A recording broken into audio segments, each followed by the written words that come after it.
Welcome to A Fork in Time, the alternate history podcast.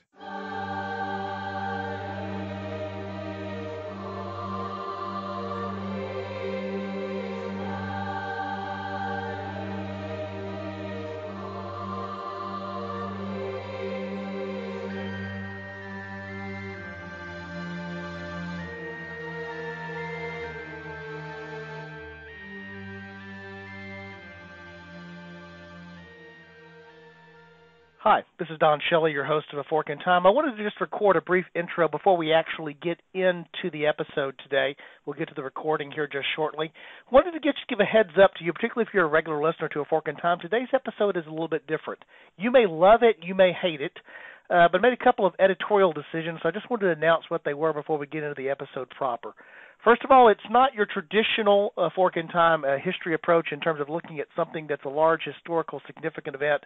This is in the realm of pop culture. If you look at what the title of the episode, you'll know what it's about. And so it's a little bit different. It may not be, if you're accustomed to the normal types of topics that we cover that are normally more hard-hitting in terms of historical importance, this episode might not be for you. And if it's not, we understand that. We invite you back to join us for the episode next week. That'll probably be more in line with what you're looking for and what you're expecting. The other thing about the episode is it runs fairly long. You'll see why that does that. I was having such a fun time doing the episode because of who I was doing the episode with, our guest host, that it ran long. I'm not going to apologize for the length, but I am just going to warn you about the length. My theory on this was not to edit down what we did, because I think if you enjoy the topic and enjoy what we're relating with there on the podcast, you'll probably want to listen to all of it. I didn't want to be the one that made that selective decision about what was worthy and not worthy to make it in to the final edited version of the podcast. So apologize ahead of time for the length, but I've decided not to edit down any content simply because my theory being if you like it, you probably want all of it. If you don't like it, you're probably not going to listen to it all anyway, and so I'll let you make that decision. So if you decide that it's too long and you abandon in the middle of it, no hard feelings, and again, we invite you back for next week's episode. So without any further ado, here is the episode that we've entitled Yesterday Forgotten. I hope that you enjoy it. Welcome back to A Fork in Time, the Alternate History Podcast. I'm Don Shelley, your host. Appreciate you giving us some of your time today for an episode that I think is going to be a lot of fun. I think it's going to be a lot of fun for you, but I absolutely know that it's going to be a lot of fun for me. So hopefully it'll be fun by extension. I'm joined today by one of my oldest friends, one of my best friends, and someone who is eminently qualified to talk about the topic of A Fork in Time today. And so I'm excited about the topic, but I'm also excited about who we're covering the topic with. So without any further ado, I'm going to introduce my good friend Ros Radley. I'm going to let him say hello. I'm going to let Ros tell you a little bit about himself. And after that, I'll tell you a little bit about the path that we're going to look at today as an alternate history here on A Fork in Time. So Ros, thanks for joining, and tell our listeners, the hundreds of them that exist around the world at this point, who you are and what you do. Thank you, Don. I appreciate you having me on. This is definitely going to be a lot of fun. Again, my name is Ros Radley. I'm a music teacher and a music fan in general for a long time. I play drums, guitar, and piano, and I teach those instruments to students in a one-on-one session here in my studio at home in Houston, Texas. And I'm a music lover of all kinds, and been that way since right around, I don't know, probably about 10 or 11 years old. And it hadn't let up since. It's just getting worse. You haven't outgrown it yet? No, it seems to be, it just deepens every year.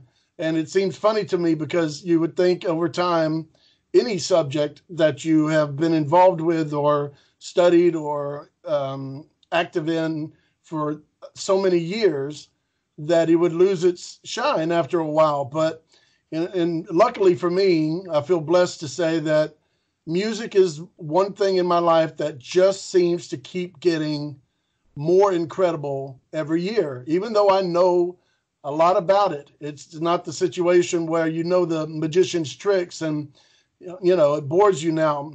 It still fascinates me.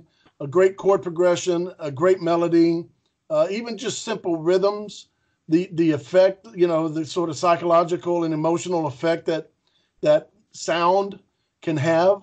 I'm not even talking about lyrics at all, just the sound. It still amazes me. And I'm also blessed to be able to, as a teacher, kind of pass this information, and it hopefully inspire some kids and help them have an appreciation for music that will last them, until they're 52 and beyond. So I think technically it's will you still need me? Will you still feed me when I'm what? 64. Very 64. nice. Yeah. Yeah. So we're not quite there yet, and that actually probably is a good way for me to segue into what our topic is going to be today. Wanted to figure out what would be a good thing for Ross and I to discuss, because we could discuss a lot of different things, and we will. I'm sure I probably will have him back as a guest host on the show because I'm just selfish and I want to do that. But I thought that one of the most interesting musical things that we could explore, and I know about Ross's passion for this particular musical group, and group almost seems insufficient to describe them.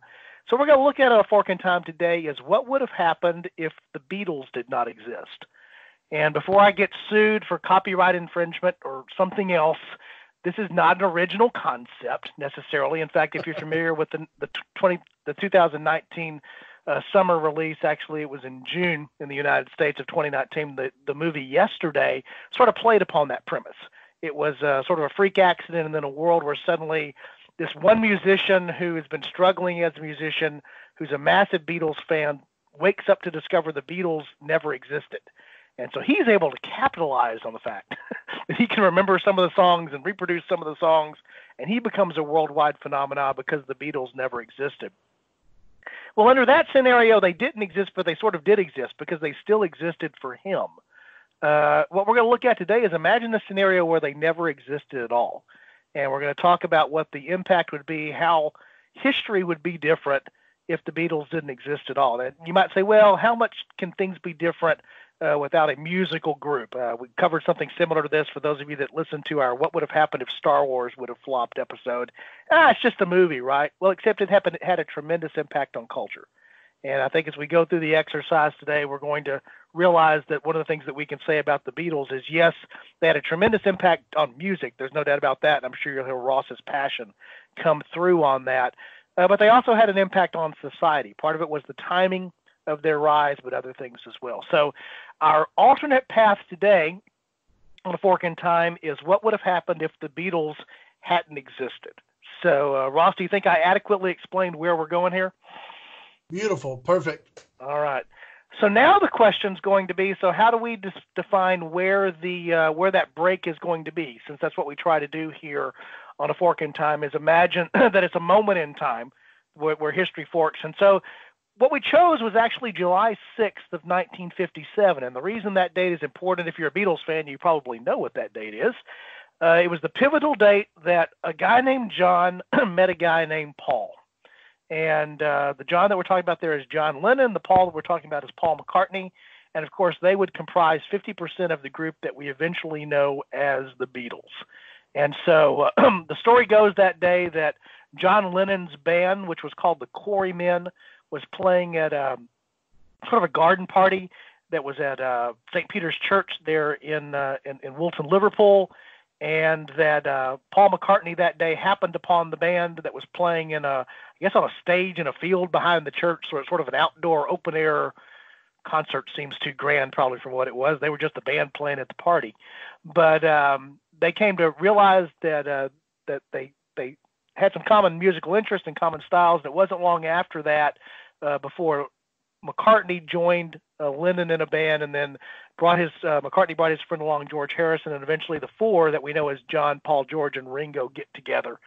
And so our departure in time today, we're just going to imagine for the sake of this episode that Paul McCartney got grounded, and he wasn't able to leave the house on July 6, 1957. And where would the world be if Paul had been stuck at home? So before we get too much further down the historical what if, as we always talk about here on The Fork in Time, we sort of have to talk about the historical what was. And we quickly realized you could not just have a podcast episode, you could have a whole podcast, multiple episodes, hundreds of episodes, just talking about the Beatles and how great they were. So we won't go that far. We won't spend the 3 to 4 to 6 to 25 hours we could be doing that, because I know Ross could go on, and I could probably as well. But just to give folks who don't have a good flavor for this, Ross, What's so special about the Beatles?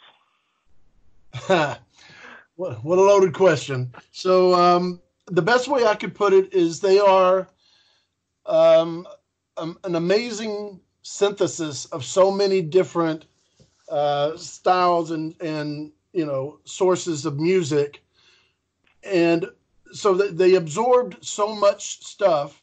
And when they got together, and the chemistry of those four putting things together and making their own thing, or even doing a straight cover, basically. So when they do a cover, for example, of Twist and Shout, which was originally an Isley Brothers song, it's not that they necessarily reinvented it and changed the tempo drastically and turned it into a waltz or something like that. It's just that their style and their way of doing things is unique, and when you compare it to other things that were happening at the time, it definitely stood out. Vocally, instrumentally, they really put their own personality and fingerprint on whatever they did. So the original material or the covers, it didn't really matter because it was going to be their own thing. And that's really, to me, the reason that they are who they are. It's this amazing chemistry of the four of them. And all four of them were, music lovers and listened to all different styles of music, whether it was rock and roll or R&B or pop or musicals or country or anything. They were open to everything and absorbed it. And then it came out in their unique way of doing things. And that's, they probably are the best example of a band doing that. I would say Queen comes in as a very close second in the same kind of, the funnel, the process of taking things in and making it their own. But, the Beatles got there first and they did it, truly, better than anybody. Right. I was just looking here. We could spend an hour just talking about what you just talked about and even more. But here's just some of the facts. These are Beatles facts. Mm-hmm. For example, we were talking about during the week of April 4th, 1964, they occupied the top 5 positions on the Billboard Hot 100 singles chart. So the number 1, number 2, number 3, number 4, and number 5 songs on the chart, all Beatles songs at that particular moment in time. I tell my students, I'm sorry to interrupt you, but I just want to point something out. I explain that to my students, and they look at me, with disbelief. And then I always tell them, I feel really sorry for the people who really didn't like the Beatles.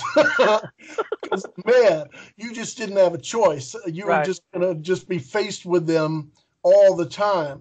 And, couldn't even listen to the radio without hearing a Beatles song every other song, or 3 in a row Beatles songs, and finally some other song that sounded basically like somebody else doing a Beatles song. So I feel sorry for those people.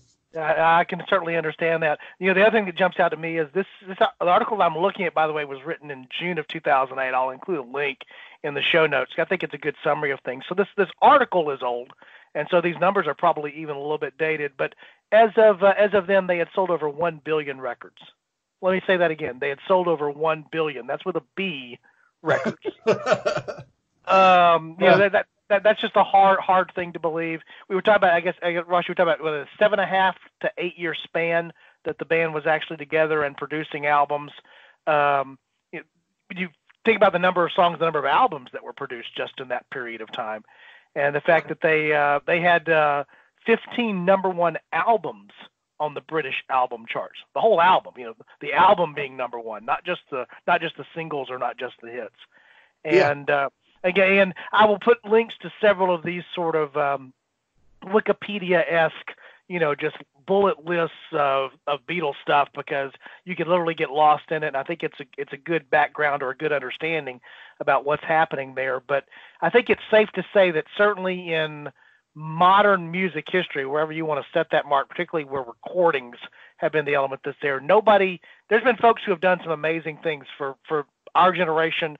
Ross and I were both teenagers in the 80s, so we remember the phenomena that was Michael Jackson the Thriller phenomena. Yeah. So if you were alive during that, maybe you have a sense for that. I don't even know what would be a good analog to that, after that necessarily. But Jackson, even in the Thriller heyday, I guess, of '83, comes nowhere close to where the Beatles were at several points during their 8-year reign of everything. Yeah. It's also worth pointing out that you didn't have to wait longer than 6 months before you got new Beatle material in the course of their recording, years. They didn't wait longer than just 6 months. That was the longest span of time before there was a new single or a new album. And I think it's also important to point out to people that they put out singles separate from the albums. Every once in a while in America, the American record label would reorganize stuff and put out singles from albums that were released in England. And the Beatles never wanted it that way. They thought that was kind of ripping people off, for buying a single and that was already on the album and buying the song twice. So they tried to release songs individually, separate from the album that they were working on. So, they were really prolific, and it's just, especially compared to the way it goes nowadays, where, it's 3 years between especially if you're popular, and, it's going to take you 3 years to do a follow-up album. And it's just ridiculous. So, right. Again, I'm listening to you, but I'm also just looking at the list of stuff here. I mean, I could just, I could spend 30 minutes just reading through, and then this and then that. So let's talk a little bit about, because again, the idea is we're going to talk about what would have been different. So one of the things we can talk about that still praises and understands who they were would be to talk about how they revolutionized, and you've already alluded to some of it here, the frequency with which albums and singles were being released, just how prolific and how constant the flow of new material would have been. What were some of the ways that the Beatles changed the music industry? In other words, if you want to put it sort of a pre-Beatles, post-Beatles marker there, how did the Beatles change the way the music industry worked? Well, I wouldn't say as far as their output that was that different. There were other bands. That was a standard thing back then for bands, especially if you're successful. If you have any success, you're going to strike while the iron's hot, and if they like the audience like this, well, let's follow it up right away with something that sounds almost exactly like it. So that was not uncommon. So in terms of their output, they were kind of following a schedule that was normal. But it's still, so different from what it's done now. And as far as them changing the record industry, I wouldn't be able to say anything that I know about that necessarily changed how records were done. Now, obviously, this will end up going into another area where it's not necessarily the record industry as like, okay, well, how are records printed up or distributed, or anything like that. But they definitely made a difference in how the records were recorded, and they made a difference in the type of music that was accepted as the norm. So those are to me, those are separate things. I would venture to say that they probably opened the minds of a lot of record industry executives who were feeling at the time that they were like, yes, we know what the audience wants, and there's a formula, and you get the good-looking guy singing the song as a crooner, and and they just have this specific formula that they think they have to stick to for success. And the Beatles show up and do so many things against the grain, musically and visually, that the poor record executives finally had to get to a point where they just said, well, we don't really know. let's just follow the Beatles. Whatever they do, we'll do. And of course, because of that, you ended up with the Monkees, and there was a lot of things, of course, that came out with that was, you just can't deny the visual and even personality influence of the Beatles. And that's why the Monkees were kind of manufactured. And by the way, that's not to put down the Monkees or anything like that. I love their songs. Are you a believer? Are you a daydream believer? I am a daydream believer. Those songs are so good. Whether they wrote them or not doesn't really matter to me. They're great songs. So, the songs that the Monkees are known for, I'm a fan of that stuff too. Right. I was just looking at those. We mentioned that event, that April of 1964 event. The 5 songs that were there, that were the Beatles songs, were "Can't Buy Me Love," "Twist and Shout," "She Loves You," "I Want to Hold Your Hand," and "Please Please Me." Those were the 5. And so I was looking here, trying to actually on the fly, because I hadn't done this before, to look to see what else was on the list at that time. What was sort of the rest of the musical background. Right. If it wasn't the Beatles, what else was there? And the thing that jumps out at me is there's a Louis Armstrong song that's actually, I guess, number 7, "Hello, Dolly." Right. And so the first thing that just pops into my head is, those sound pretty different. I mean, it was a diverse sort of, they were changing what people were listening to, which you've already pointed out. Absolutely, yeah. So musically, what they did, and this is worth pointing out, right, because we're talking about the beginning of their career.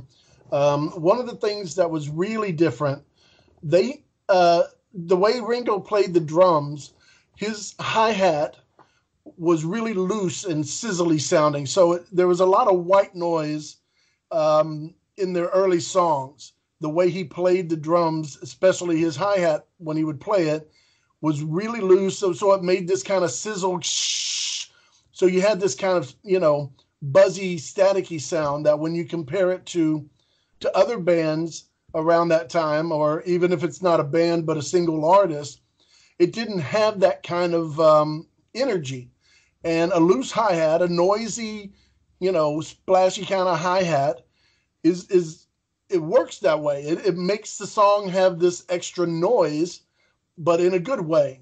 And that extra noise is like electricity in the air. It's like static electricity. It just, the whole thing sizzles. And if you play their songs like "She Loves You" and you take that away, it just saps all the energy. Really, it makes a huge difference. So when you compare their songs to other stuff, then other songs didn't have that much noise. And that was another thing that made other bands go, wow, we can kind of be noisy. And, by 1965, you have one of the noisiest songs that you'll ever hear, which is "My Generation" by The Who. That song is so noisy and sounds so like poorly recorded, like with really bad equipment, but in the best way. Okay. That's the thing. I try to explain also to my students that, energy and excitement, is perfection is the enemy of that stuff. If you're fired up and you're excited and somebody asks you to do some math all of a sudden, and now you're solving equations, unless you're a really, really, big math guy and just get excited about solving equations, most of the time that mental challenge is going to take all the fun out of it. So simple songs played really noisy with high energy was still pretty new.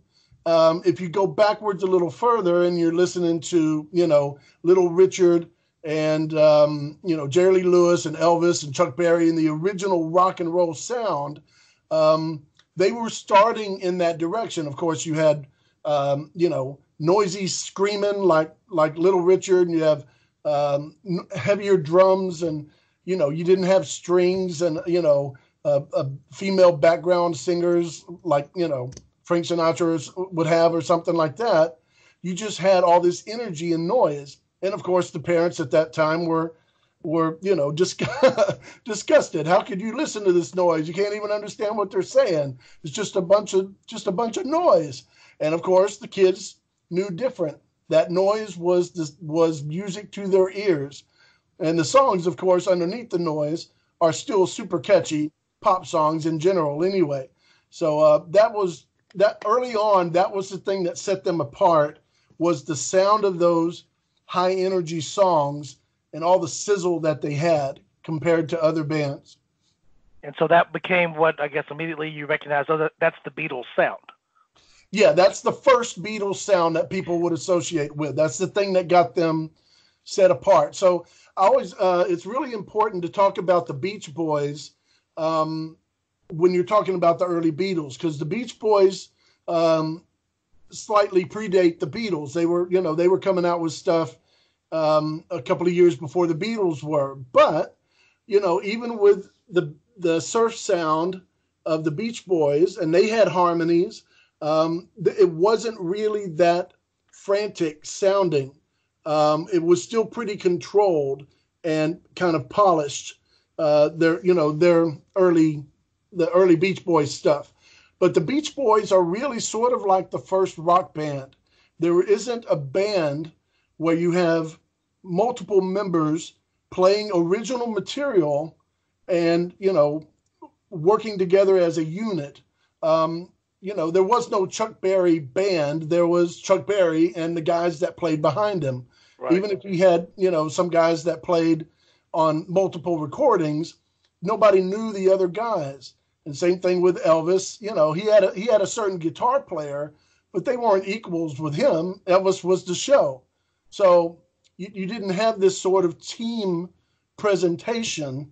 And Elvis didn't do original material. Chuck Berry wrote his own songs, but Elvis didn't write his own songs. So when the Beach Boys showed up and they were writing their own songs as a team, even though it was really, mainly Brian Wilson, but it was still a team, and they were recognized as individuals, the whole group. But the Beatles sort of took that and condensed it even further and said, okay, well, we really have four equal guys, even though, of course, Ringo's not the equal of a songwriter that, Paul or John are and that kind of thing. But they were presented as an equal team, as opposed to, the front guy or the front two guys or anything like that. And everybody knew John, Paul, George, Ringo. It was no, scratching your head over who the drummer was. Right. Everybody knew those guys. And that was a big difference also. And so would you say that, you've already said it, the Beach Boys and the Beatles together, so the Beatles were a big part of carrying that to the next level, created the concept that we know as the rock and roll band. Right. In some weird way, the Beach Boys had, they had five guys, and they had, Mike Love didn't really play an instrument. He stood there and sang. And, Brian Wilson played bass, and, but it was a band, but it wasn't this unified sort of, basic elements. I always think of the Beatles as the basic elements of nature, earth, wind, fire, and water. They are so connected in that way. And, the Beach Boys just weren't. And very quickly in the Beach Boys career, I think it was Brian Wilson, when he decided he didn't want to tour anymore and play live, then they got, I'm not going to remember his name, but they got somebody basically to take his place and play bass on stage or whatever, keyboards and stuff like that when they went and played concerts. So it came up, it came apart very quickly within just a few years. But the Beatles were the four of those guys. Of course, Pete Best was the original drummer. Most people I think know that, but they weren't doing recordings. They didn't put out any recordings as the Beatles with Pete Best on the drums. He got sacked as soon as they got in the studio, and George Martin realized that he wasn't going to cut it. And very, very nearly, Ringo almost didn't make it either. They had another guy replace Ringo, a studio session drummer, because George Martin thought that, he wasn't quite keeping time good enough. But they all realized how important Ringo's contribution was, even just as a personality, not necessarily that he was the best drummer, most proficient timekeeper and whatever. His personality is the thing that was so important, his contribution to that band. So they really are the first rock band. The Who came after them very quickly. The Kinks and the Rolling Stones, all that stuff followed very quickly behind the Beatles. But before that, you didn't have a concept of a rock band. You just had a single guy and some dudes behind him playing the instruments. So exploring the alternate history path, again, remember now we're talking about the sad, sad, sad world where there are no Beatles, or the only Beatles that exist in nature as some form of insect. But there's no rock band called the Beatles. So that's one of the great moments from yesterday is when he's doing like a Google search, and every time he puts in the Beatles, he just keeps getting pictures of insects. He doesn't understand why. He thinks Google was originally broken.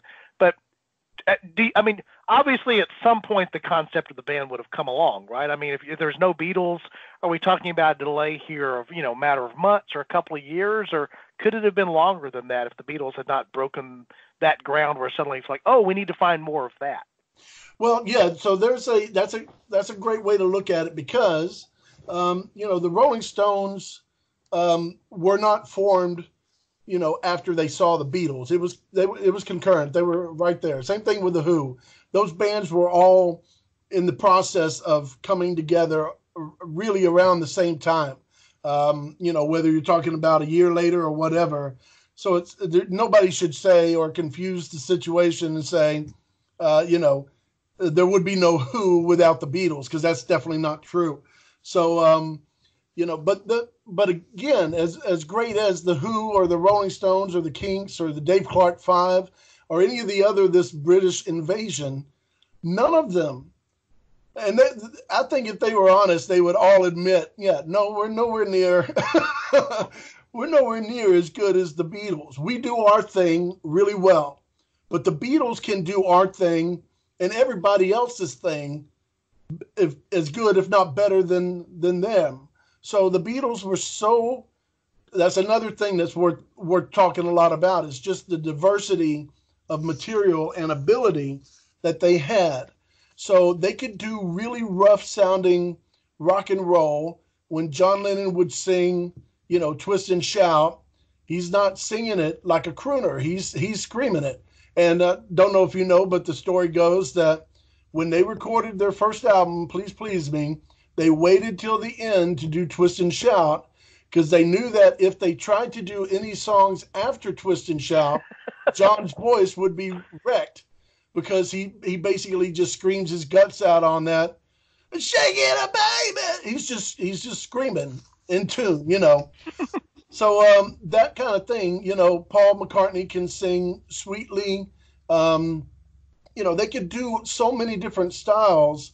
They had, when they did an audition for, I guess it was either when they auditioned for George Martin, they did a variety of different types of songs, including a song called Bésame Mucho, which is basically this Latin kind of samba rhythm and stuff. And, Bésame, it's like a crooner song. It's like you would expect, Bing Crosby or somebody to do it. And so Paul played that up. He wasn't making fun of it. He was going, this is something we can do.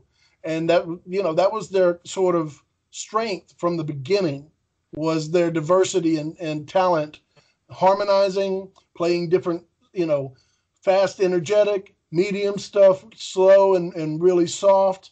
They could do really any kind of thing that they felt they wanted to do. And then as the years grew on, we find out that not only could they do stuff that came before, they could make up stuff that had never been done before and do that just as well. So, yeah, that's a big part of what they did. And I don't think that you could say that the current bands or their contemporaries, at the beginning, they weren't necessarily, copies of the Beatles. But after the Beatles became huge, then they started kind of following the trends that the Beatles would set. So one great example of that, excuse me, is when, after Sgt. Pepper's Lonely Hearts Club Band comes out, I think in June of 67, middle of 67, and it's the whole psychedelic, colors, fanciful stuff was, they really put a stamp on that and said, look, this is something that is more than just, a one song type of exploration. Right. And that album is such a statement in freedom and adventurousness in songwriting and recording techniques and instrumentation. And then, the Rolling Stones come out about 5 months later with an album that is as close to their version of Sgt. Pepper as you could get. So they were just, running to catch up. It's like, Right. if you guys would slow down a little bit, maybe we could have some fun too. Well, So, you've hit upon two things that I want to go back and pick back up on again that are part of what would have been different. You used the term British invasion. Yep. So when we say British invasion, we're talking generally about, for the help of our younger listeners, I presume we have them out there, this was a period of time when British bands from the United Kingdom, became very popular in the United States. It was a British invasion. The Beatles are sort of considered, I guess, the beachhead of that, right? They're the first element of that. Correct. Coming over. So I guess one of the questions in the what if scenario is, how likely would it have been that there would have been a British invasion if you didn't have the Beatles storming the beach before everybody else, or being part of that initial wave, if you will? Right. No, I still think it would have happened because, again, these other bands that I've mentioned, the Dave Clark Five, a lot of people don't think about them, but they were right there with the Beatles, releasing their first songs at the end of 1962 when the Beatles were releasing their first songs, before anybody knew about them in America. So they were releasing these things in England and having success, and the Beatles, it took a while for the Beatles to build up. Took about a year before Beatlemania was taken over here in the States, but it was firmly in place in England. So the Dave Clark Five and the Rolling Stones, and about a year later, the Who and the Kinks, those were the ones that were really the main groups, and they all landed at the same time, as opposed to, the Beatles had success, and then 6 months later, these bands start to form. They were really in the process of doing it. So if the Beatles didn't show up, there was still a great likelihood that at that point in time, for whatever reason anybody wants to, imagine, over in England, there were several bands that were, they had absorbed the American blues and rock and roll music, and were kind of putting their twist on it, and it became the flavor that Americans liked, more than regular American music, maybe, or at least as much. So in terms of chart sales, placement and sales and stuff like that, they were as successful as any of the other Motown stuff that was going on, or any other, like you're talking about, Louis Armstrong and stuff like that. So they were just in the pop charts. And those bands, there's no reason for me to say that they wouldn't have been able to do what they did and be successful doing what they did, with or without the Beatles. So the Beatles' influence really picks up after 64, especially here in America.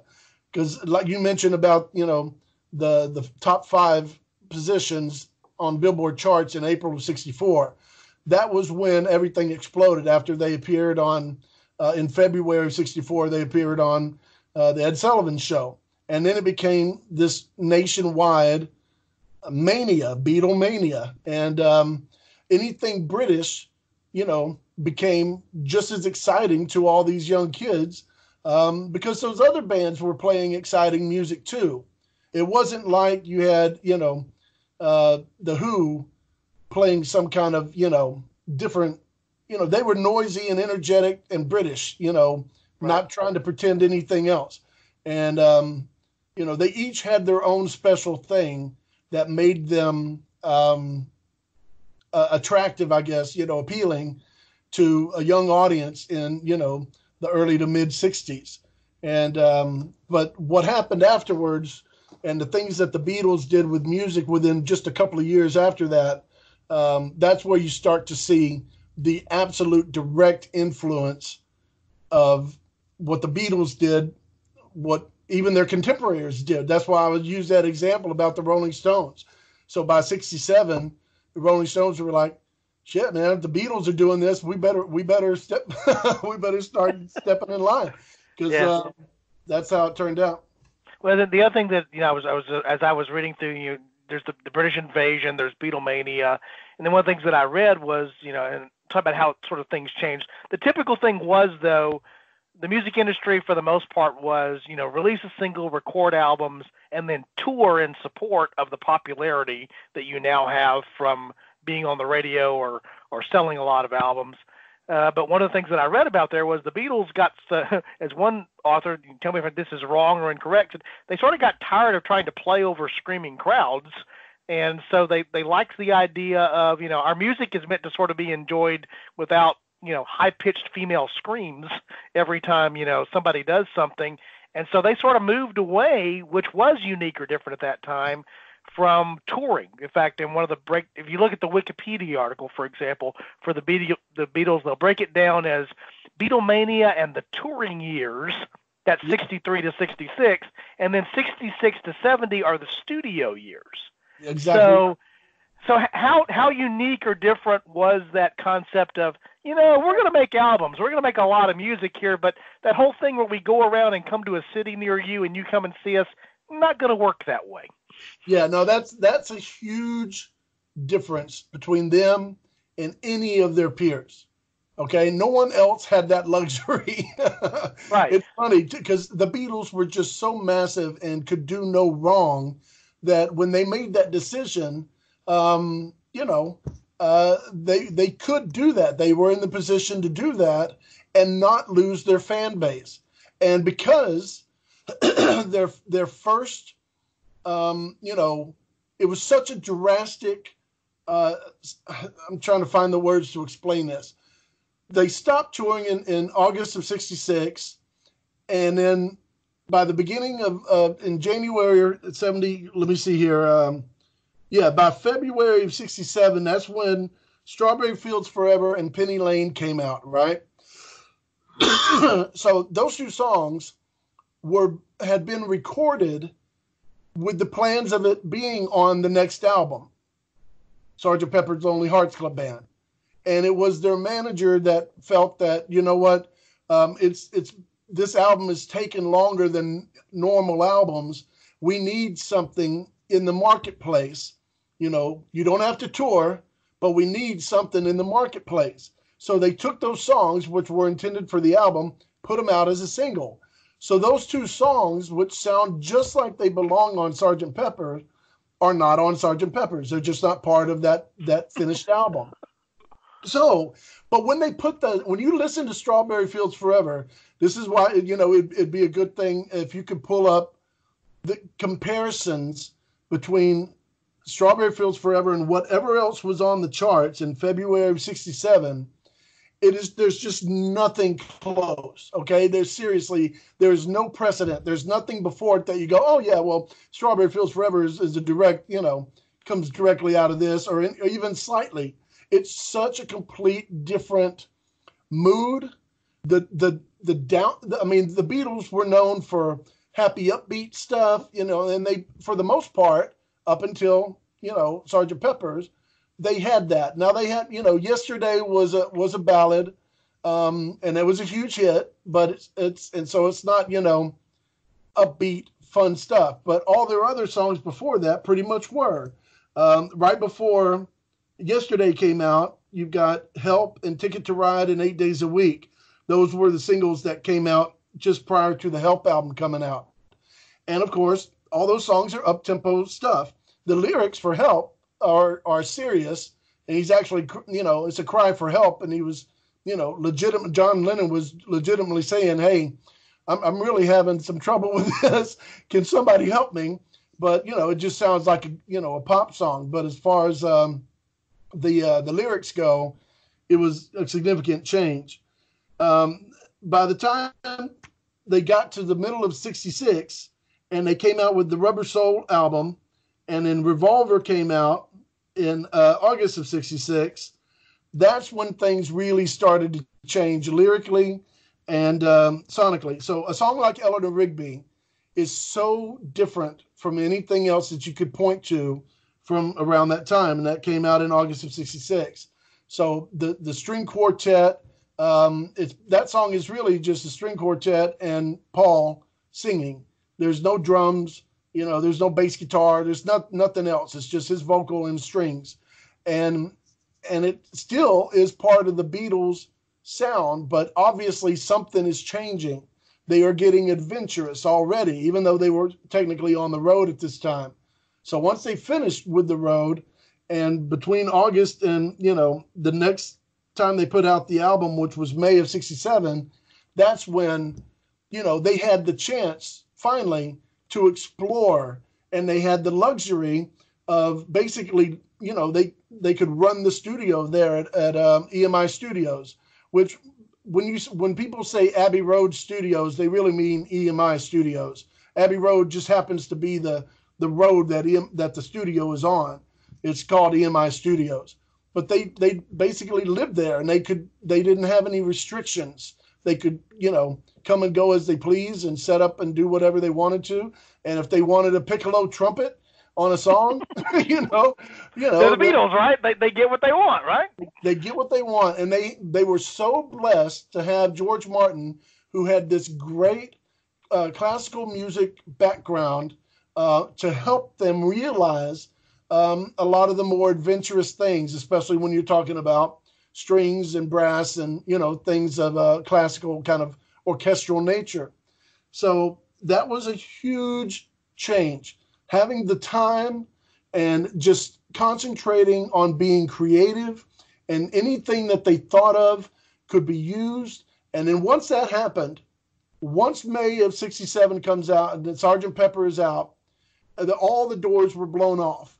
And from that point forward, it just was like a quantum leap, and everybody going around going, wow, we can do this now?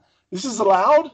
We can be creative, and we don't have to follow these little parameters that somebody set up. And then, it just became this great free time period of creativity and exploration, which people call the psychedelic era. 67, the Summer of Love in 1967, and into 68 as well. So that was a huge time where the Beatles led the way again, saying, look, this is okay to do in music as a band, and pop music and rock and roll. You can do all this. You can look this way. You can be colorful, and it's just right in line with the whole mentality in England and in America. So again, just perfect timing on their part. So one of the things that potentially would be different is you talk about that freedom to explore creatively and to not be bound by, okay, we can spend whatever amount of time we want to in the studio. We don't have to rush to get back out on tour. They did have an impact in terms of altering, to some degree, if you were their level or approaching their level, alter how the music industry worked for certain bands. They were the ones who had the ultimate carte blanche, obviously. Yes, most definitely. Yeah. And of course, most people would say that Sgt. Pepper's Lonely Hearts Club Band is the first quote unquote concept album. So that launched something else. I guess one of my questions would be, would there maybe have, getting back to this freedom thing, would the Who have done something like a Tommy, where it's like, well, we're going to do a rock opera, kind of approach to something, if they hadn't have felt the freedom, sort of what you described there as having been opened up by the Beatles with something like Sgt. Pepper's? Yeah, that's a great question. All I can say is, Sgt. Pepper came first and Tommy came afterwards. And there really isn't anything you can look to in terms of the whole concept of as an album. This is another important thing that's definitely comes directly from the Beatles. The concept of an album as something other than just a collection of successful singles. Right. It was, originated with the Beatles. So up until that point, if you were lucky enough to have, 10 songs that charted, well, they got put together, and you had this collection of like a best of thing. Of course there were albums put out before, but if you had one song off of it that was a big hit, then you did your job, really. The other stuff, most people wouldn't have paid any attention to. And then the Beatles came out, and because they were so good at coming up with great songs, when they put out an album, every album was basically a best of collection. That's really an amazing thing, that you can't point to other bands and say the same thing. Okay, so when you take something like the Help album, okay, so this is still this is 1965, and this is still Beatlemania. This is their second movie. It's in color, but there are 14 songs on the album, but there are enough songs on there that were singles and big hits that you don't have to be a Beatles fan to recognize all these songs. So the title track, Help, Ticket to Ride, You're Gonna Lose That Girl, Yesterday is on that album. The other one is You Got to Hide Your Love Away, which was the Beatles being influenced by, or John Lennon in particular, being influenced by Bob Dylan. And, there's a whole nother thing that could be done at some point, is like, what if Bob Dylan hadn't happened? Because he was super influential on other people as well. But so an album like that, or Rubber Soul especially, that's a humongously influential album, which was their beginning of saying, okay, hey, we're going to be adventurous here, and we're going to put a sitar on a song. So the song Norwegian Wood has a sitar on it. And they, this is the same album that has Nowhere Man, and lyrically that kind of song was not what pop songs were doing at the time. Drive My Car, Michelle, that song is basically like a French kind of chanteuse, Michelle, Marie Chevalier or something, singing Thank Heaven for Little Girls and stuff like that. So they could just do, every album was more than just one song and a bunch of, time wasters. Right. And they were really exploring and pushing the boundary step by step. So you got Help, and you got Rubber Soul, and then Revolver in '66 was a huge jump forward in what is okay to do. The stuff that they're doing, like Tomorrow Never Knows. I don't know if you're familiar with that song, but it's basically this mantra, and it's basically one chord, turn off your mind, relax, and float downstream. They were pushing the boundaries every time they stepped up to plate, but somehow they never went off the deep end and left everybody else confused. They knew how to write great songs that were unique, not coming from some other place, that they were just, stealing from. But, a song like even Yellow Submarine, as simple as that song is, and it's basically like a kid's song, and it was meant to be, that's right there on the same album with, Eleanor Rigby. So the list is incredibly long, and each song stands on its own as its own little exploration into something different than they had done before. And again, it leads you right up to Sgt. Pepper's, which that it's not really, people say it's a concept album, but I don't know. It doesn't really qualify. There's really no thread that runs through that song in terms of a story or a concept, other than the fact that it's definitely nothing like what came before it. And, the music styles, the lyrics, the instrumentation, the way they looked, all that stuff. So it's just unified in its presentation. All the songs sound like they belong together. This is the concept you were talking about, of not just a collection of 10 individual separate songs that we wrote, but we wrote these songs together to be on an album, because whether there's a story that they're all connected with or not, they belong together. 100% right. And that was their goal. They said, this is it's what's really fascinating, Don, is when you think that they didn't have like some manager saying, okay, well, this next song you're going to have, you got to have this type of style. You got to, have something sweet for the girls. You got to have a rocker, none of that stuff. It was just them in a very organic and natural way getting together and, putting things together in a way that were like, okay, well, I've got this idea. When John Lennon comes in with Lucy in the Sky with Diamonds, and, he starts basically teaching everybody this song that he had come up with, all right? And whatever version he had, and whatever vision he had in his mind, it gets realized through the focus of the eyes and the talents of the other guys in the Beatles, as well as George Martin. And so that's the amazing thing, how it wasn't like we have to stick to this plan, we have these parameters. It was just, let's do anything that we feel like doing. And once we have enough songs, well, that's the album. and then, but the fact that it comes out so unified and cohesive is, I think, really the thing that you would say about it is it's a testament to them as a unified team, that they relied on each other. It wasn't one guy calling the shots. No matter how talented Paul or John are, they relied on George Harrison's input, and they relied on Ringo Starr. They didn't, teach him the drum parts to play. He made his own drum parts.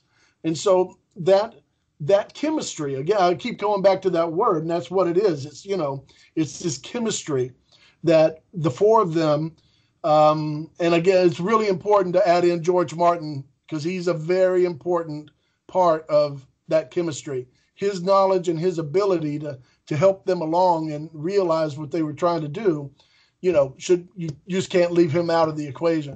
So, that was a massive change. And they followed it up later that year with Magical Mystery Tour, songs like Fool on the Hill and I'm the Walrus and Hello Goodbye. I mean, it's just unbelievable. So one of the questions that I would ask, again, now, it's my job to continue to explore the what if here, because again, it's hard to explore the what if without the what did. So you've mentioned a group multiple times. So if there were no Beatles, how big would the Dave Clark 5 be? In other words, who got eclipsed by this? Who was the moon that got totally outshined by the sun? Maybe a good way to sort of. I think that's a fair way to put it, and definitely, I'm not familiar. I haven't delved into all the Dave Clark 5 catalog to know what they attempted to do.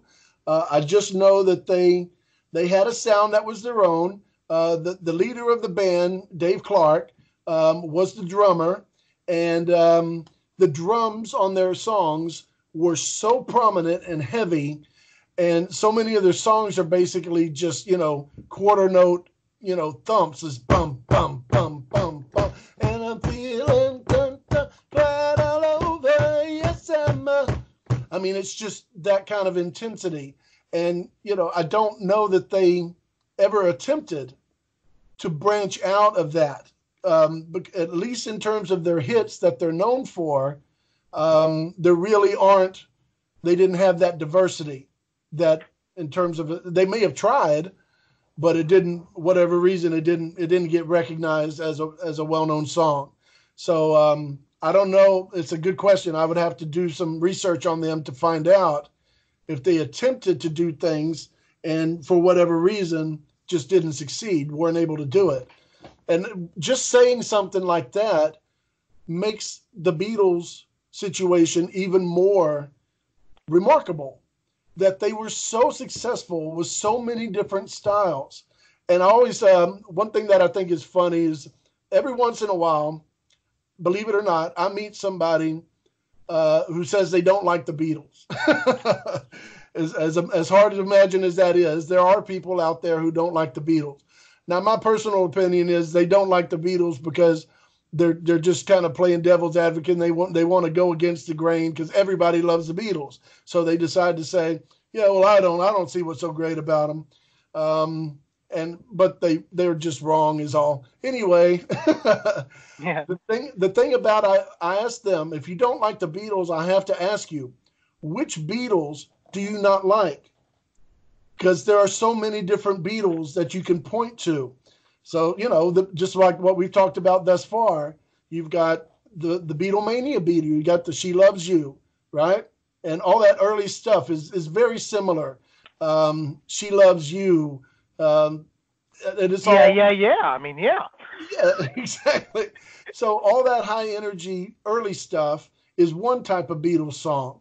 And then you have, again, Yesterday is a totally different thing. Eleanor Rigby is a totally different thing. Strawberry Fields Forever is a totally different thing. And if you go all the way through, and by the end of their career, a song like The Long and Winding Road, it's just so different. And, there's too many variations for somebody to go, blanket statement, I don't like the Beatles. Then I guess you would just say, well, then you don't like a lot of different styles of music, because there's so many different things that they do. And, even a song like They Say It's Your Birthday,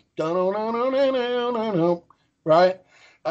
It's just so many different styles. So I don't know how people can say they don't like the Beatles. I think they're just trying to find fault just to be stinkers. Stinkers. I guess one of the other things you think about the What If, you talked about the core talent that exists among all four of them. But I think Alexis and I, when we do the podcast here, we have a term called off podcast, and we've talked before we started recording type of thing. Off podcast, I said the typical phrase is John Paul, George, and Ringo, right?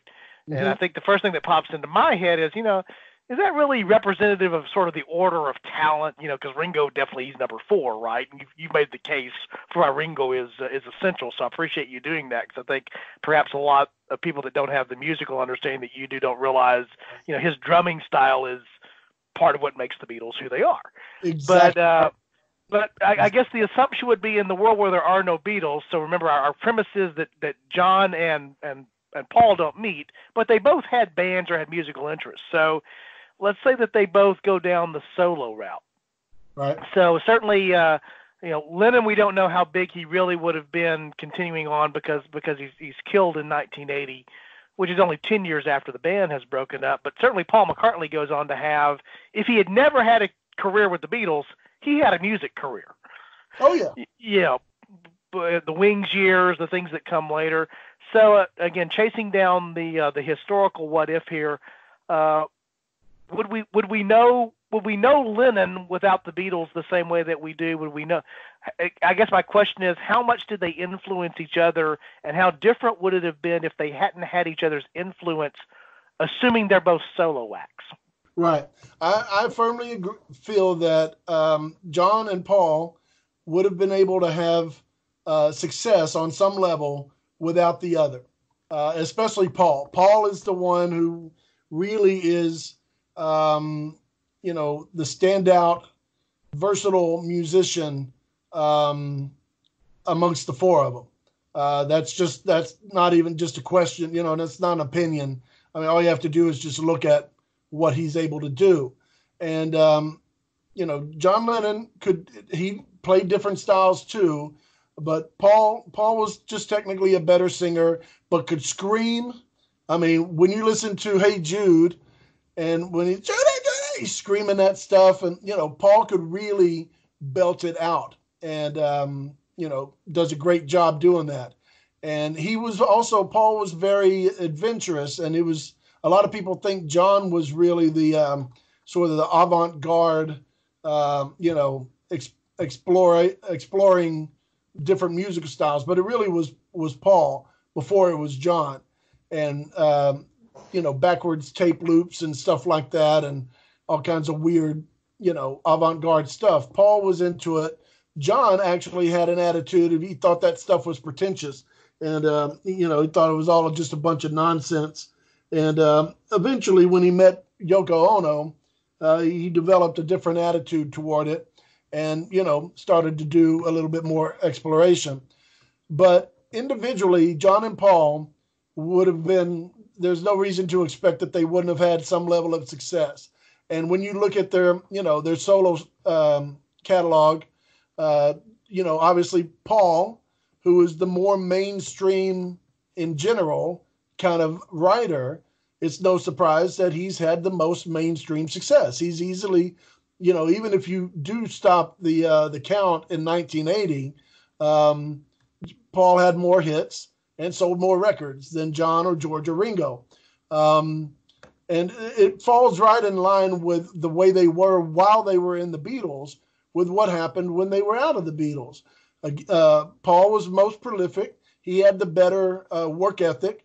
Paul, most people might not realize, Paul was the one who was really, I mean, the other Beatles grew to resent him because he was always sort of saying, "Hey fellas, we need to get back in the studio. It's time." The other guys were happy just to, hang around and lounge around and not do anything. Especially John. He got to the point where he just got, he didn't care.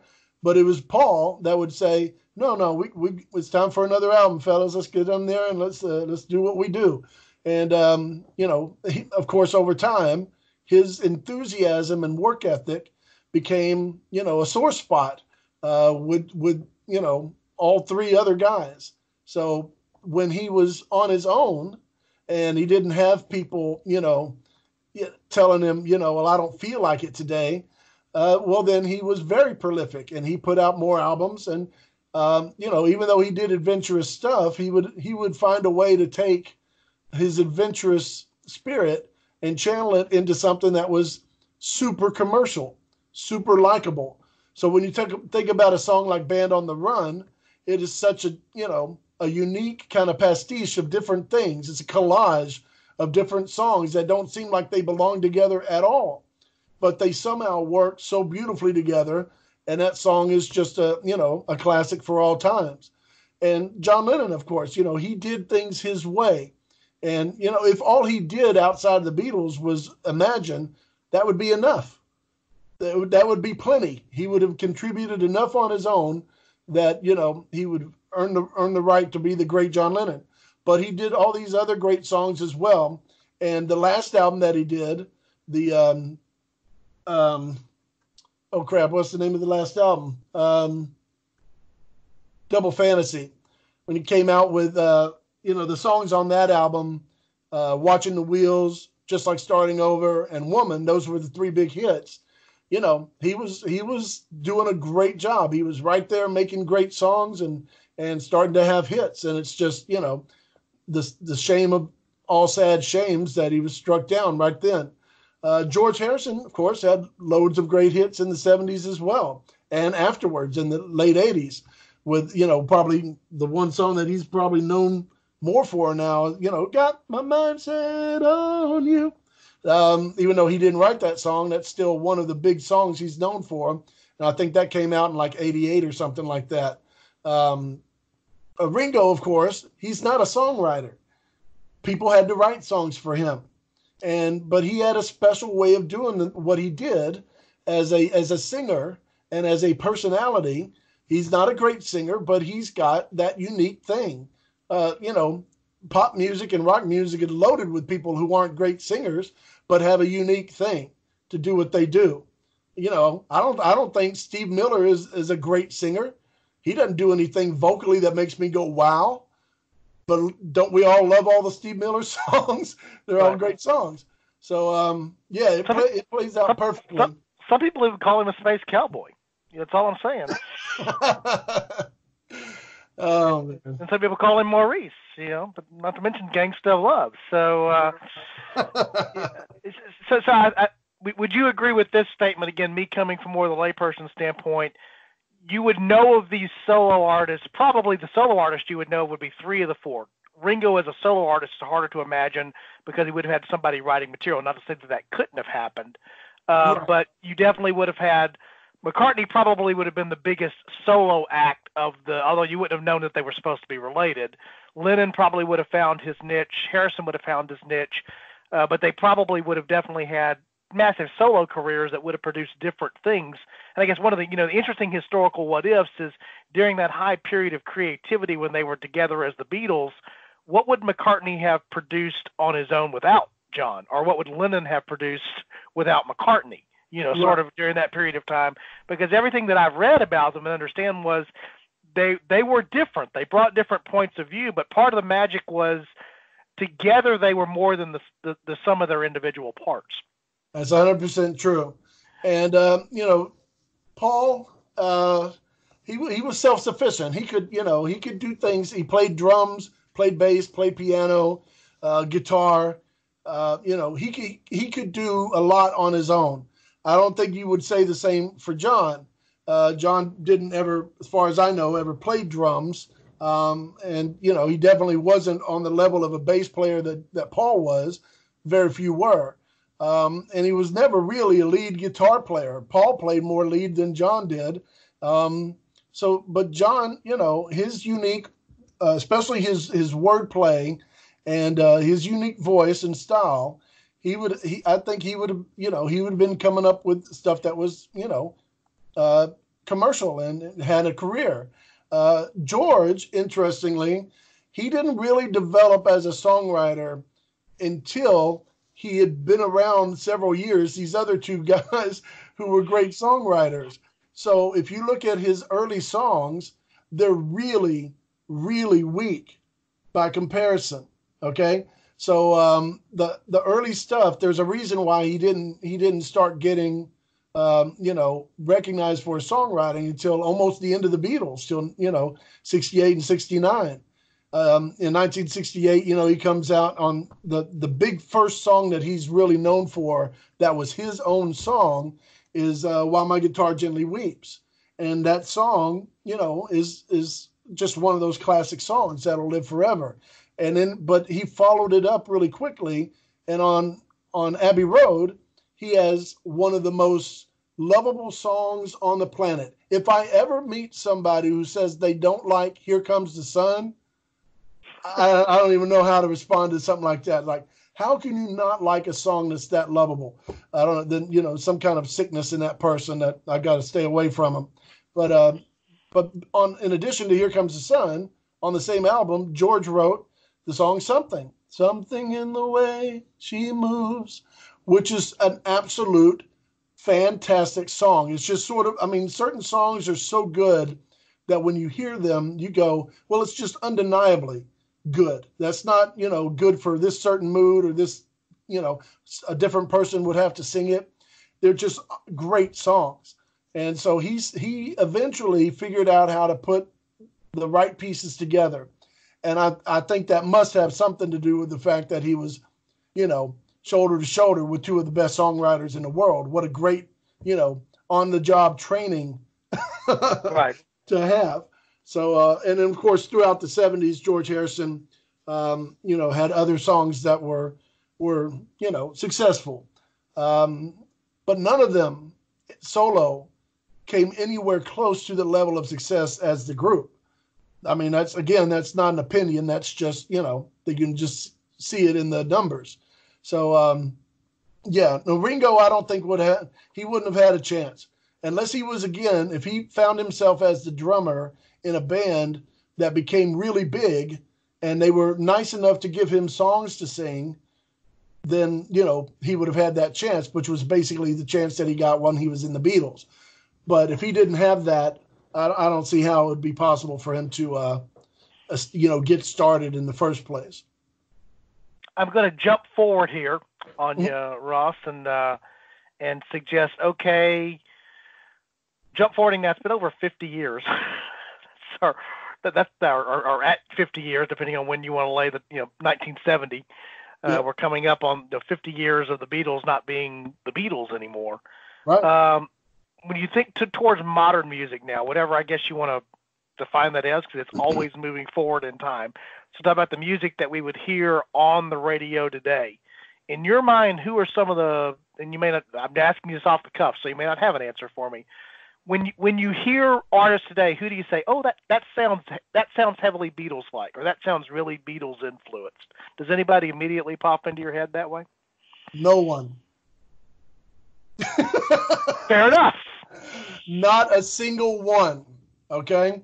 And listen, I talking about the state of music currently, I try, man, I really try and desperately want to have that same reaction to songs, that I'm used to having for so many years. And not even just saying that I grew up with, because that implies, my teenage years and stuff like that, which basically would have been the 1980s. And the Beatles output, I was born in 67, and so the Beatles were almost done when, by the time I was born. So my feeling about them, my love for them and my appreciation for them is not connected to personal experiences that, when the Abbey Road album came out, I had this, had the best girlfriend in the world, and we had the coolest car. It's none of that. I mean, I really got into the Beatles seriously in the summer of 1988. And by that point, they had the CDs had finally come out. The entire Beatles collection had come out. Growing up, of course, I heard all the songs that, anybody else would have heard on the radio. We had the Abbey Road album, the White Album, and the best of the blue greatest hits album. They had a red greatest hits album, which is like the first half of their career, and then a blue greatest hits album, which was the second half of their career. So that was the stuff that I would listen to. So it was actually pretty limited and pretty tilted on their late, period output. When I got the CDs and I started listening to the songs on the first Please Please Me, and then With the Beatles, and A Hard Day's Night, and, all those early Beatles albums, and I found all these songs that I'd never heard of before in my life. And it was just the most amazing thing to discover these songs that were already by that point over 20 years old. So my appreciation for them is, I think it's pretty objective. Now, when I listen to music now, all I'm really hoping for is the same kind of, good feeling. I'm not expecting people to come up with a new Bohemian Rhapsody or some epic thing like Stairway to Heaven. You know what I mean? It just needs to be a good song. I remember back when I heard, you remember a song called Hey There, Delilah? Uh-huh. That song is very Beatles in terms. Basically, it's sort of based on the same kind of approach of the song Blackbird. It's got a similar kind of finger picking thing, and it's just an acoustic based, very stripped down kind of a song. And when I heard that, I was like, okay, well, there we go. That's just a simple, absolutely fantastic song. It doesn't have any, fireworks going off or some huge, orchestral accompaniment build up. It's just a really great song. And when I listen to this is not really that current, but when you take a song like, what's it called? Chandelier by Sia. Do you remember that song? Yeah. That song knocked my socks off when I heard it. And it was definitely not it's definitely, you wouldn't call that retro. You wouldn't call that a throwback to an older style or, trying to sound like the Beatles. It's just a fantastic song. And that's weird, man. That song is already 5 years old. But most of the music that I hear now, almost all the music that I hear now, it just sounds like these artists are doing, it sounds like they're going, well, that's good enough. That's what I feel like after hearing a song, that at the end of putting it together, they went, well, that'll do. That's good enough. And I don't think at all that was in the vocabulary of bands like the Beatles or Queen, or even basic bands like, AC/DC or Steve Miller. Those bands aren't known for doing, extravagant arrangements. But they were absolutely great songs that at the end of it, you go, yeah, that didn't sound like just a, going through the motions. It sounds like they put some thought into it. And I really, really, really cannot think of a recent example where I would say it's at the level of the Beatles, or definitely not Beatles sounding, where I would say, that reminds me of the Beatles.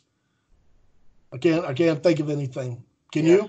No, I can't either. And so it is that thing of their influence was such that maybe this is a fair thing to say. That's part of the reason I asked the question. They certainly things that they did. We talked about the idea of the studio, being a studio, being able to survive as a studio act, so to speak, which is what they were able to do. Now, the band I'm going to mention here is a little bit more obscure and was, totally composed of being a studio act, Alan Parsons Project, which, some of our listeners will be familiar with. Could an Alan Parsons Project have even existed pre-Beatles? Probably not, because the idea of, if we do this thing well enough in the studio, we don't have to go on tour. Nobody would ever claim that Alan Parsons Project was as big as the Beatles. Not making that claim. Don't send me emails. Don't say nasty things on our website. But the concept of that you could have essentially a studio band, which is what they were, composed of different groups at the time, probably doesn't exist without the Beatles. They're a different form of that. I'm not again suggesting they're the same thing, but that's one of the things that had changed as a result of their change to music. The idea that you can have a studio act, so to speak. Absolutely. It doesn't have to go out. The irony of that is I know that Alan Parsons occasionally now has gone on. They've done some limited tour engagements here in the last 10 years or so, but that wasn't what they were. But growing up in the late 70s and early 80s, there's a lot more. Again, I'm using this as one example. There are others out there. There's a lot more Alan Parsons hits than folks would actually probably realize if you actually start going down their musical catalog. That probably doesn't exist in the 70s. Now this is post Beatles, and the idea of being being able to be a studio band and have that work commercially, where the record companies can go, I can see how this can work for us. In fact, it may work better for us because we don't have to support the cost of a tour. We've just got the studio time and then the release of the album or the singles off the album. I think that's probably one of the things that jumps out at me is that I think they did have an influence. Obviously, musically too. There's people that grew up listening that probably steal licks and steal melodies constantly, because that's what a lot of what music is, without even realizing you're doing it. That are influenced by the Beatles, but their influence was probably not even so much on musical style as much as it was on just the idea, the concept of what you could do inside the realm of music. You already hit upon this. The freedom that came to sort of explore. And maybe that works or maybe that doesn't, but I'm going to try it anyway. Exactly. Moving away from the music, because we could probably would talk about the music for hours and hours. I guess the other thing to ask about that's a potential what if for the Beatles is they had an impact on society, on culture. Oh yeah. That was separate from their musical impact. I was just looking through the list of some of the things here, actually in an article, interestingly entitled on Wikipedia. Not that Wikipedia is the only source ever used, but it's always a good place to sort of get a collection of things. I was just looking through some of the things that they're known for. Obviously, there was the "bigger than Jesus" quote. Right. That garnered a tremendous amount of controversy and made them a lightning rod for some things. Sure. You mentioned the Summer of Love earlier, so they're sort of the musical backdrop of the '60s and the cultural change that's going on there. The civil rights movement. They certainly had an influence on fashion and hair styles and the other things that are going on there. I guess my first quick question would be, aside from the music, how would culture perhaps have been different again with Paul being stuck at home because he was grounded that day? Yeah, no, you're talking about just the hair, for example, and just visually, the idea of combing a boy combing his hair forward and dropping down on his forehead, and almost touching his eyebrows. That was absolutely, that was it was crazy at the time because nobody had done that.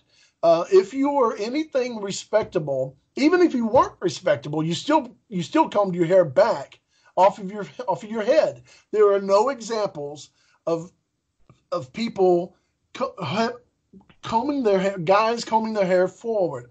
So if you look at, here's a good example. If you look at some old footage of Jerry Lee Lewis, he would, there was a product in the hair all the time. You guys back then always had some kind of, gel or something in their hair, Brill cream, or I don't know what, actual, grease, and put it. That's the pompadour, and it was all combed straight back, away from the face and the eyes. And then when Jerry Lee Lewis would get to pumping that piano, and his hair would flop forward because he was really rocking and his head was bouncing, and then he'd have this like flap of hair that was, looked hilarious, but he was just getting into it, and so much so that his product wasn't strong enough to hold it in place. Right. But then the Beatles they came out and did this thing, and they all four did it. They were united in this visual choice. They wore the same suits. They looked like a team. They looked like a group. And that didn't really happen. Even the Beach Boys, they would wear similar clothes, but they didn't stick to that rule for very long or very often. And the early Beatles were like, they weren't seen in plain clothes. They dressed with ties and suits, and the Beatles boots were a style, and that hair. And of course it was, controversial, and they would be asked questions, when they came to America and they're doing this press conference at the airport, and they ask, are you going to get a haircut? And I think George says, I got one yesterday. And, they're the other thing that, in addition to their looks, that I want to make sure I point this out because it really is important. Their sense of humor and their quick wit and their charm. The same thing is true for Elvis. Now, Elvis was, a great singer, had a wonderful sounding voice, and he was another synthesis of a variety of different styles. And he was visually just compelling. But when he would talk and be interviewed, he was able to be charming and polite and witty and just natural, and that was endearing. So when that happens and people see that and they like the song, then all of a sudden it just explodes. It just goes straight up through the roof. If you have a really good song and you sound nice, but you don't look that special, and when you're interviewed, you're sort of just there, then, your song makes it somewhere in the charts and then it falls off. You don't develop this sort of, fan base of hero worship. And that's why, as successful as the Beach Boys were, they didn't have a look like that, so it never got to that level. The Beatles, however, did. They had four unique guys that seemed like they all needed to be together to complete the unit.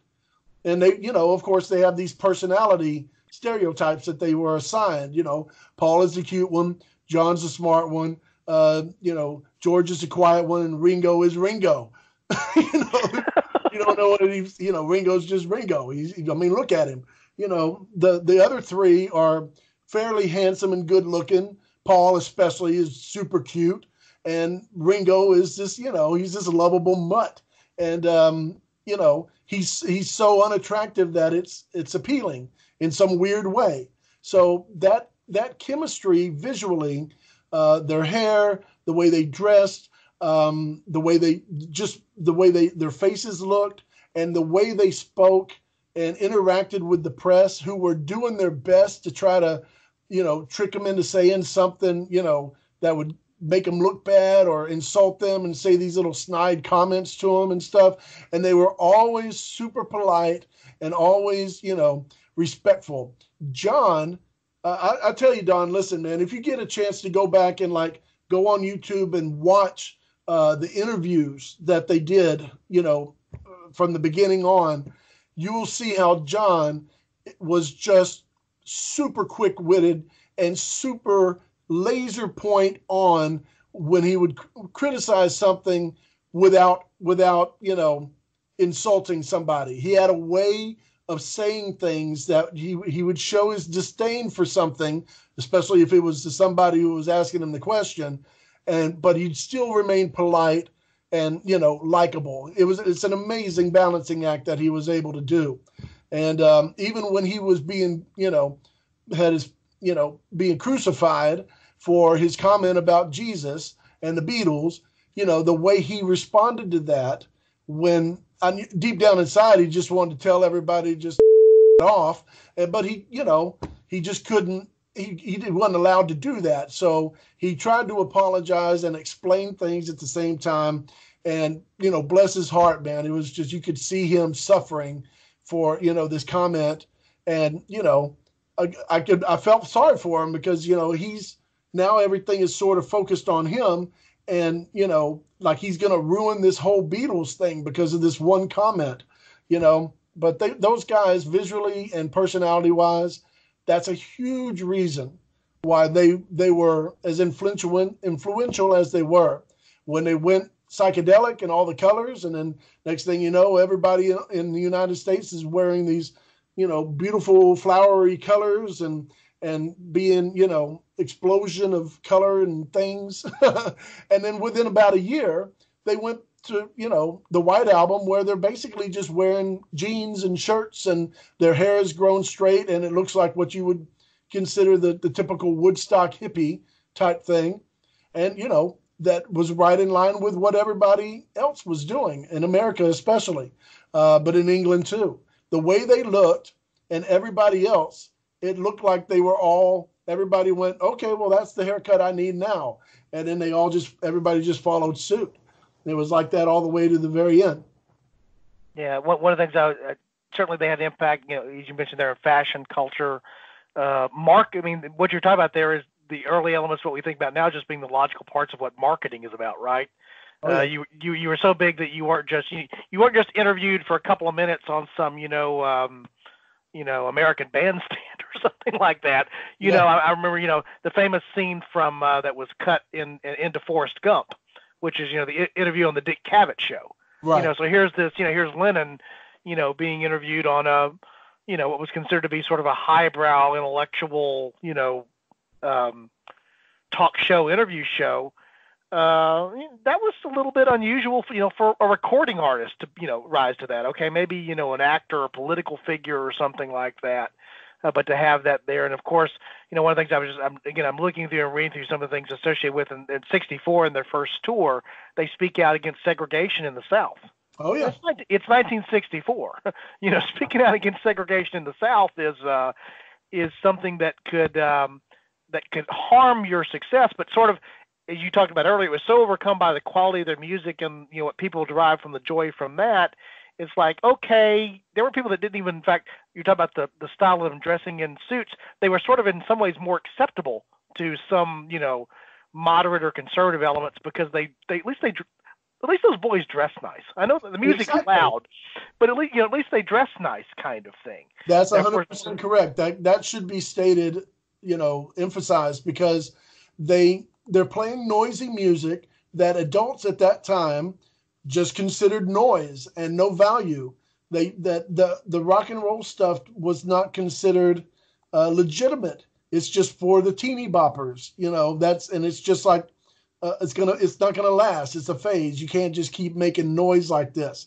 And so the adults at the time, not only did they just not like it because it was so different from what they would have grown up with, they also hated the fact that it was, sort of starting to make their kids be a little bit, more rebellious about things. And, right. Just the dancing to that music was different than the kind of dancing you would have done to any Frank Sinatra song, so it made kids get fired up in a way. This is an important, I want to point something out about this that I think is really important musically, that the Beatles did consistently, that was turned things around in a way. Before the late 50s, everything in music was what you would call in a swing or a shuffle feel. Now, what that means is, I'll try to explain it musically as quickly as I can. The basic rhythm has this kind of thing. Okay? That bouncy kind of clip-clop thing, that all those songs that, again, Frank Sinatra, Bing Crosby, Doris Day, anybody, the Andrews Sisters, any of those bands, any of those artists, they were all singing songs with that at varying tempos. So you might that kind of jitterbug kind of thing and big band swing. It took by the late 50s with Chuck Berry especially and Jerry Lee Lewis started straightening those rhythms out and playing instead of this became. So when you hear a song like Great Balls of Fire and you hear that opening piano, bum, bum, bum, bum, those are what are called straight eighth notes. Bum, bum, bum, bum. You shake my nerves and you rattle my brain. Right? Now, if that song had been written maybe about 5 years before, it wouldn't have sounded like this. It would have gone like this. You shake my nerves and you rattle my brain. Ba-bum, ba-bum. And that's a totally different feel. The straight rhythm of this is frenetic. And it's sort of like it almost shakes you and instigates you into doing things that you probably shouldn't do. And that is the fear that parents had when they saw the way that their child was reacting to this music that's going and just constant, right? No mellow section in the middle, no let up, just total energy output and basically, encouraging the teenagers to lose control, either sexually or any other way you want to think about it. So I don't blame parents for being very, very upset and worried at the time. And then here come these guys from England, and they're doing that same stuff, but it's even noisier now than before. Cha-cha-cha-cha-cha-cha-cha-cha, that kind of sound. And they're growing their hair long. And there was a lot of reason for backlash to be, dealt out to the Beatles when they showed up on American shores. But because they were so charming and professional, and, other than their hair, they wore clean-cut suits, always presented cleanly. They never showed up in a public appearance without looking really presentable, like with your Sunday best on. And that's the way it started. And so they won over the skeptics and the critics with their personality and that presentation. So that, okay, we'll let you get away with the hair because you look really presentable and you're really very, very intelligent fellas, and you've been very nice here in, Lubbock, Texas. We really appreciate you being here and look forward to your next visit. And then, given a couple of years later, then they had earned the right to, get rid of the suits, and their hair was longer, and they were hiding their stoned eyes from behind these shades. So, they didn't get rid of the suits. They just turned pastel psychedelic. That was, in 3 years, right? That was the. That's true. Just a different looking thing. Yeah. Again, it's one of the difficulties in doing when we've done this on the podcast. The historical what ifs of pop culture or music or other things like that are not as clean as like, okay, so and so survived an assassination or the outcome of this battle was different. Where it's easier to track. We talked about this on our Star Wars episode. It's easier to track in political history or military history, sort of, the what if, it's a much more, it's nebulous, but it's concrete, if that makes any sense, at the same time. It does. Because one of the things that we struggle with trying to, when we look at something that's cultural or is music or is film, is that, something would have happened that didn't happen. You just don't know what it is. Trying to figure out what the what if becomes trickier because, maybe it's Dave Clark 5, or maybe it's the Who gets bigger than they are, or the Rolling Stones, are thought of as being more like the Beatles are thought of today because they didn't have to. We've already talked about they benefited from the Beatles, but they also competed with them, right, in a sense. Yeah. And so, it's hard to know what the what if would be.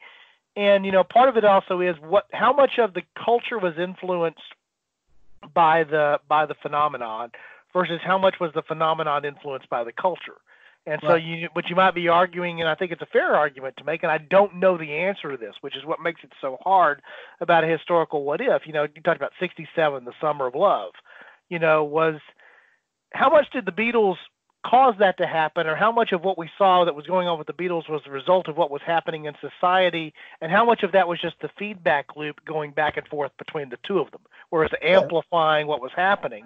And I take the stance on a lot of those cultural types of things. It's not causation. It's not that A caused B or B caused A. It's that A and B were in this cycle of reinforcing and amplifying each other, or sometimes fighting against each other. And so, I think one of the arguments you can make is that the Beatles may have too. There may have been a band called the Beagles for all we know, right? The Beatles influenced culture, culture influenced the Beatles influenced culture, culture influenced the Beatles. They just happened to be one of the main catalysts at the time, along with others. Yeah. And when you're talking about I'm sorry to interrupt, but when you're talking about the psychedelic stuff, that colorful type of clothing was already happening in London, what they called swinging London at the time. There was, brighter colors, that was already headed that direction. And the attitude of the young people, especially the freedom that they were, seeking and found, in bands like the Beatles, was already in motion. So yeah, I don't think it's accurate to say that, the Beatles showed up for a photo session, decided to wear those, and then everybody decided to do it after them. It's not that way. The whole mood of that time period lent itself, and it's very difficult. I don't think it's even possible to go, okay, well, here's the exact, ignition point of this thing. And if you can do that, I've never heard of it before at all. And I've watched a lot of documentaries about that stuff, especially about the Beatles, where they talk about how this whole thing evolved. And it's just, the Beatles were part of the movement. And when they absorbed it, it just became wider spread. That's the important thing to say, is that, when the Beatles did it, then it became this massive thing. Here's a good kind of an analogy, I think you might say. For guitar players, a lot of guitar players know that there's a thing called tapping, where you take your right hand and you press notes down on the fretboard with what would normally be your picking hand. So basically, you have an extra finger that you can use on the guitar to make notes. And Eddie Van Halen is really considered, the one who started that whole thing. But he's not. He didn't start it. He just took it and made it a feature of his playing.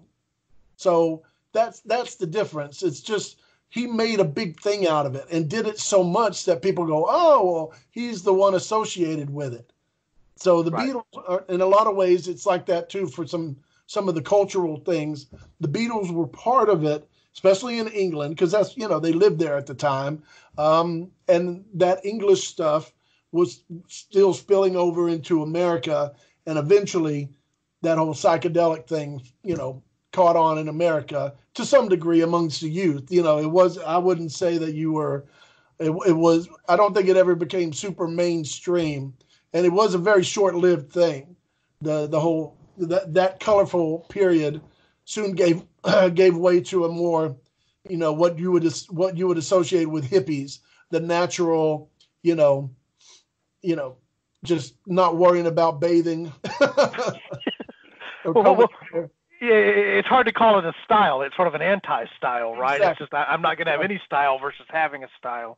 And the same thing happened in the 80s and spilling over into the 90s. Okay, so you had with rock bands in the 80s, you had this thing called hair metal or glam metal or whatever you want to call it, where it was all big colors, shiny sequins and rhinestones and spangles and all this kind of presentation visually.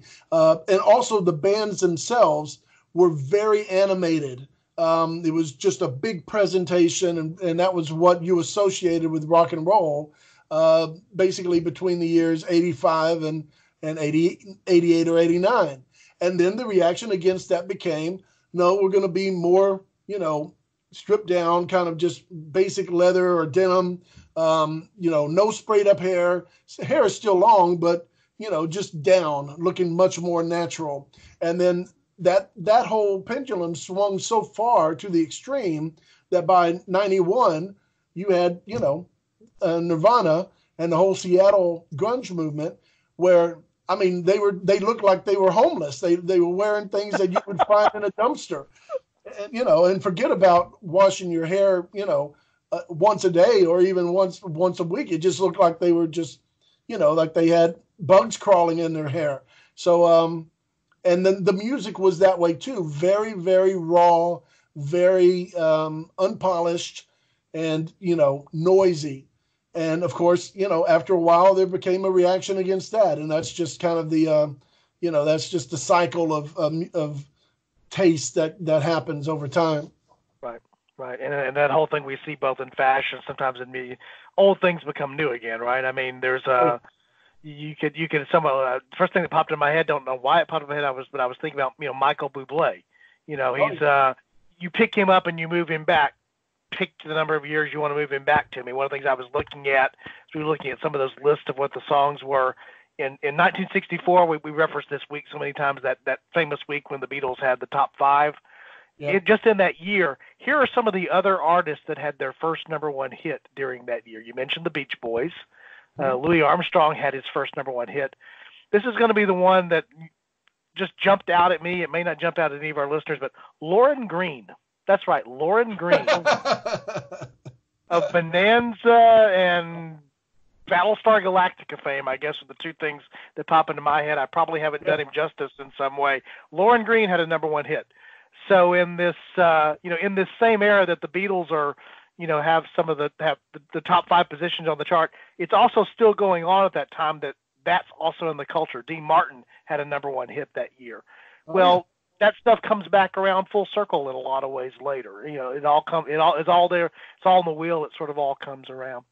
Well, we've actually gone for quite a while here, so we're going to sort of shut things down. I have a prediction that we're going to come back and revisit this topic, if not with the Beatles, just with some of the other musical influence acts that are there. But before I do that, Ross, appreciate your time, and I knew what was going to happen here. I was going to let you roll, which is what I intended to do.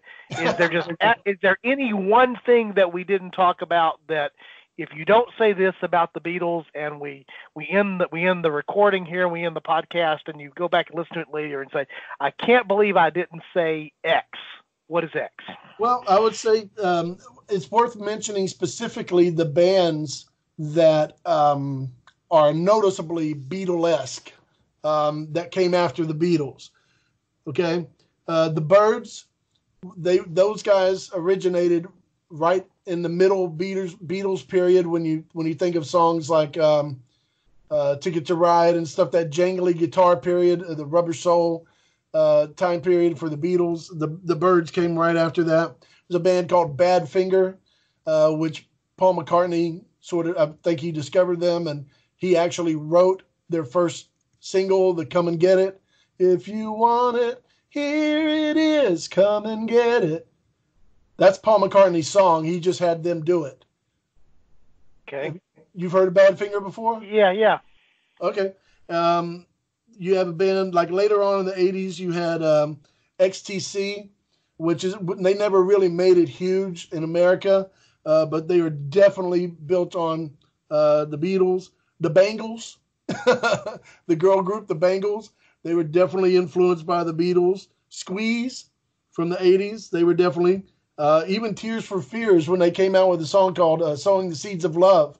I mean, that was just their tip of the hat to, the Sgt. Pepper's period of Beatles music. It is so blatantly exactly like that kind of music. The drum fills are exactly the whole production, everything about it. They've got a piccolo trumpet in there, just like Penny Lane. In the 90s, you had a band like Oasis, who were just, not even trying to hide their influence at all. They were so much like the Beatles. I'm actually looking at an article on them right now. You're doing this off the top of your head, right, Ross? Sorry, I was just taking a drink of water. I wrote them down on a piece of paper earlier. You wrote them down on a piece of paper. It's interesting because I'm actually looking at a web page where I typed in, the search was bands influenced by the Beatles. You've Yeah. already hit 5 of the 10 that were on that list. So it's Yeah. impressive that you can do that. But yeah, actually the description of Oasis is basically as a Beatles tribute. They were a little more than a Beatles tribute band. Is how this one author describes them at here.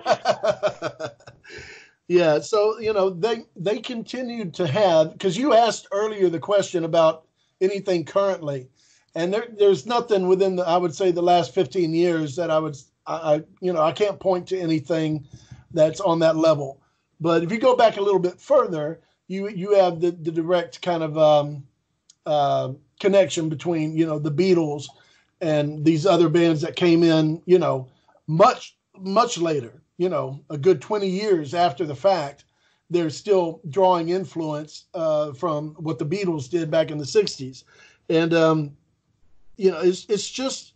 it's really just hard to wrap your mind around how much that one band has, and even bands that you don't even think of as sounding like the Beatles, Kiss are huge.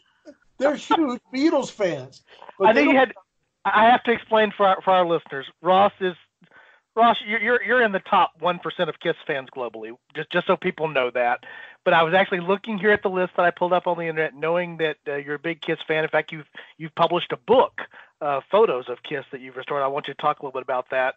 Plug that if that's something you want to plug here. But as I was looking through the list, I'm going, will he mention Kiss? Can Ross actually get through this without mentioning the potential influence of the Beatles on Kiss? So now you've hit upon it, so I'm going to let you run with it. No problem. Well, it's less than the music style, because musically Kiss is more connected to the Rolling Stones and the Who in terms of the kind of music that they play. But imagery and presentation, where you had 4 individual guys with their own kind of, style and approach character-wise, but they belong together. They all fit together. It made sense together. And Kiss took it to another level without just going, hey, well, I'm the guy that likes, space movies, and I'm the guy that likes horror movies, right? Or I like cats. I mean, they created these costumes and makeup to present that. But it's the same idea, where 4 are one. You have that they are unified because of their differences somehow link them together. And that's a unique thing that not too many bands have ever achieved. The Beatles really are one of the only bands to ever have done that. And Kiss did it, but of course they did it, on this other level. So, but all the guys in Kiss are huge Beatles fans, and they say we're not worthy to clean, shine their shoes. They're so much better than they admit it. They know how much better the Beatles are, and right. they just stand in awe at them. Because and they would have grown up with them at the same time as well. But ELO, I want to make sure I mention Electric Light Orchestra. That period of the Beatles using strings, again, the psychedelic period, the Sgt. Pepper's, that's why that band was put together. And that's why, Jeff Lynne decided, I want a band with a dedicated string section.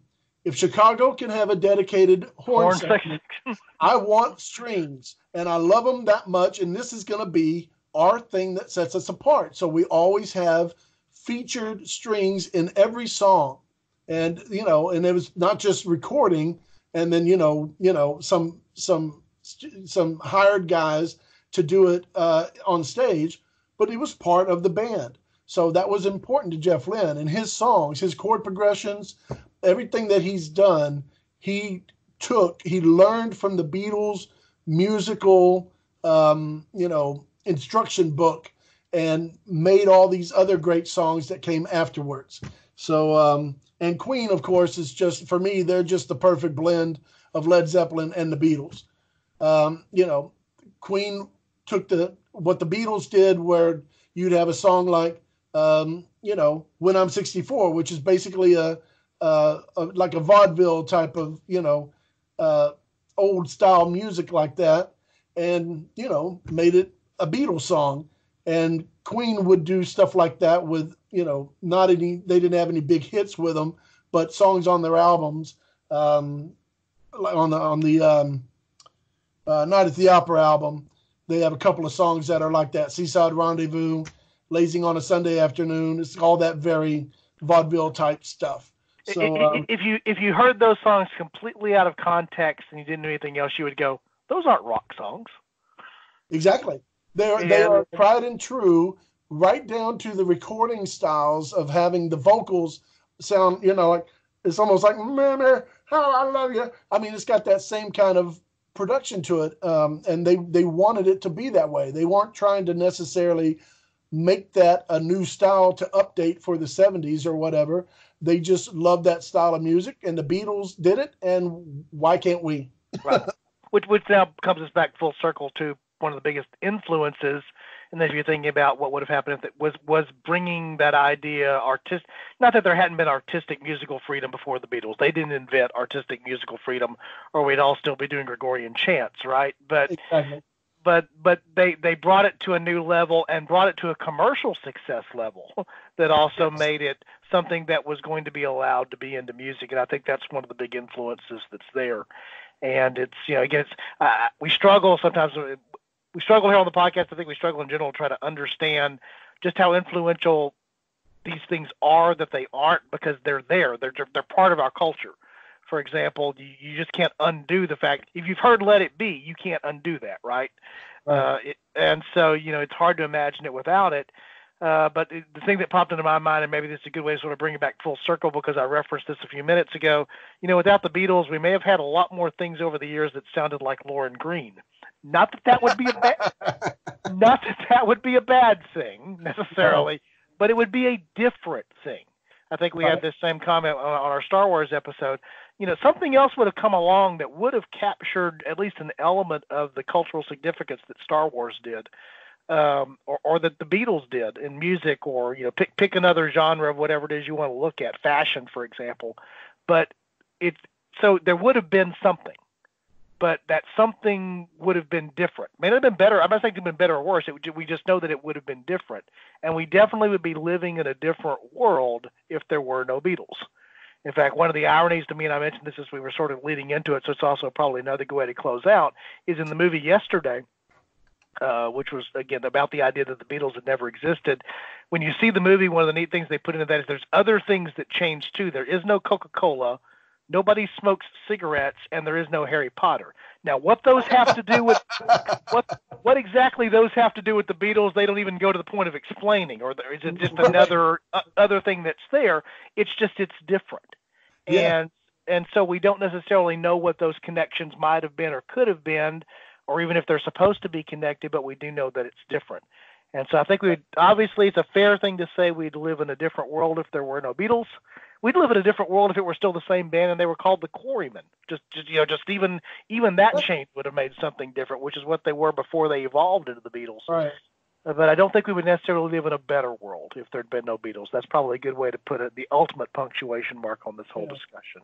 Another, you talking about Star Wars, it occurs to me the thing that I was saying earlier about the chemistry between the four members of the Beatles, and if you change any of that, and the whole thing, it's just like chemistry. You can't have a certain combination. Has to be just exactly that. It's got to be hydrogen and oxygen in a certain combination, or you don't get the thing that it's supposed to be.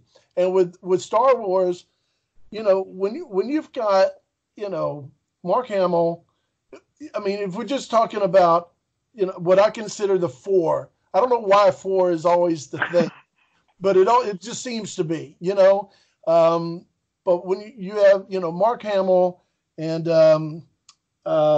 what's her name? Carrie Fisher. Carrie Fisher, Harrison Ford. And, for me, the fourth of those four have to be Darth Vader, right? I mean, as much you can't, I don't think, Chewbacca go, or R2D2, or they're not that, they're part of it, but they're not the part that needs to be there. Darth Vader has to be there, and it has to be the way that it is for it to make sense. And to me, the proof of that is when I see these other variations that have come after it. And though the movie may be good, the story may be good, it's not to fault anything about how it was put together, but any of the other movies without them, that unit, it's just to me, it's undeniable. Come on, man, it's just not the same. You just can't compare, especially to the very first. I mean, A New Hope, the very first Star Wars. It's just so remarkable in its magic. The chemistry, everything about it, the way it was put together, the way they look, their lines, the way they deliver their lines, the way they interact with each other. It's just so far and beyond.